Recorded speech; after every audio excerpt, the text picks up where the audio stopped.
constructors are those constructors which gets called when you create a copy of an already existing object. The argument to a copy constructor must be a reference of an already existing object. Let's implement this. Let's add a copy constructor to this class student. So what is the rule? So it's a constructor. So it will have the same name as that of the class. Now the copy constructor argument should be a constant reference object. So how will you make an entity constant? Using the keyword const. Now you need to create a reference object. How do you create that? Specify the class name, use the reference operator and give an object name. Say P. Let P be a reference object. Now why do we add constructor? To initialize the data member. So how will you write that statement? ID is the data member equal to. Now how do you access the entity of a class through an object? So use the object name, use the dot operator, specify the entity. So using a copy constructor, you are initialize the data member ID of your class. So how do you invoke a copy constructor? So this statement student obj of 34. This is a call to parameterized constructor.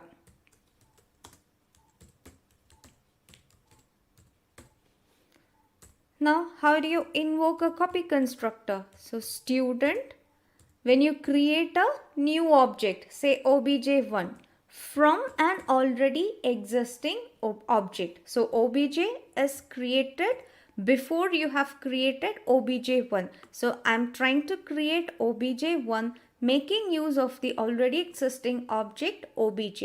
So you can see that with respect to obj, if you call the display function, the data member ID will hold a value 34. Same will be given when you call the display function through obj1 as well, because it is a copy of obj. We will verify this. So you can see here the student ID remains the same 34 in both the cases when you invoke the display function with respect to obj as well as with respect to obj1, because obj1 was created making use of obj which was priorly created and invoking the copy constructor of my class. So you're passing obj here, that is received as a reference to P. So reference is nothing but an alias to an already existing object. So obj and P are holding the same content. That is why when you say P.id, it is giving the same value 34 to the student ID here. So this is how a copy constructor works. Now copy constructors are of two types: default copy constructor and user-defined copy constructor. The previous program we have defined a copy constructor, so you can look at it as a user-defined copy constructor. So if the programmer is not adding a copy constructor to your class, it works with a default copy constructor.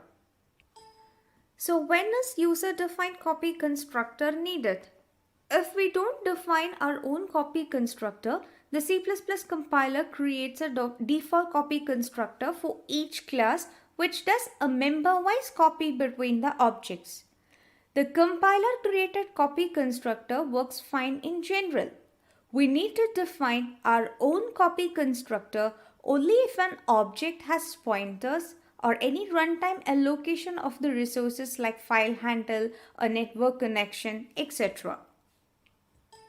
So when we say copy constructor, it is copying of the objects that is happening.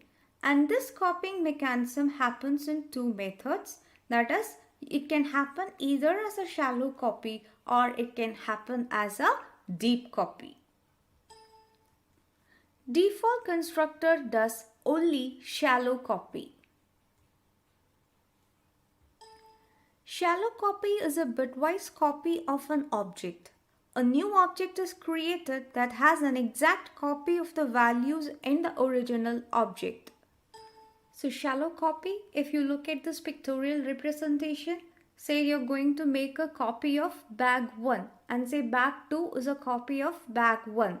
Whatever entities you had in bag 1 will be shared with bag 2.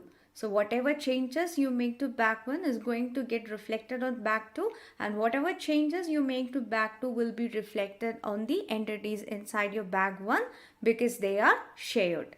This is shallow copy, and shallow copy happens when you work with default copy constructors. Deep copy is possible only with user-defined copy constructor. In user-defined copy constructor, we make sure that pointers or references of copied object point to new memory locations. Now bag 1 and bag 2 is not going to share their entities. Whatever that is copied from bag 1 is going to get stored into a new location. So as a result, whatever changes you make to one is not going to reflect onto the other. Destructor is a member function that is invoked automatically when the object goes out of scope or is explicitly destroyed by a call to delete. Destructor function has same name as that of the class and is prefixed with a tilde symbol. Following rules has to be followed when you write a destructor function. Destructors cannot be overloaded because destructors cannot take arguments, and overloading is always done considering the argument or parameter list. Destructors do not return any value. Let's implement the destructor. So let's create a class. Let me name it as UpColor. Let the entities be public. Now I'll add a constructor to my class. As of now, I'm not handling any data members, but still I'll add a default constructor to my class. So UpColor constructor should have the same name as that of the class, and there should not be any return values. Let it simply have a cout statement, say inside constructor.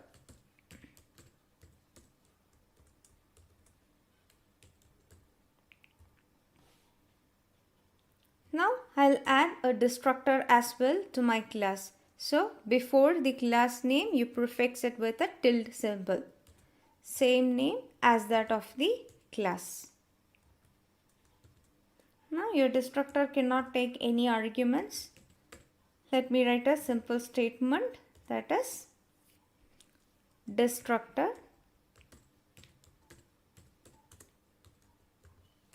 called.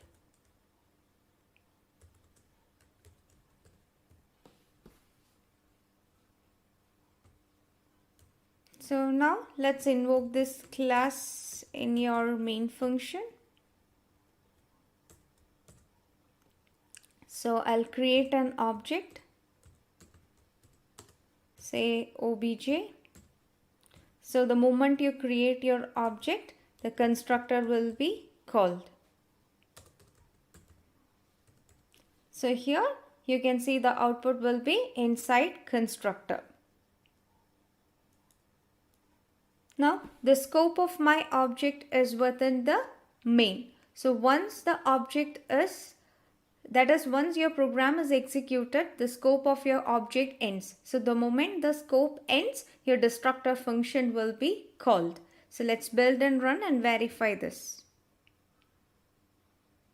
Yes, you can see your output inside constructor. That is, when you created your object, the constructor was invoked. Once the object loses its scope, that is, once your program is executed, it will invoke the destructor function. The compiler automatically calls the destructor function whenever the object is losing its scope. So it is printing destructor called.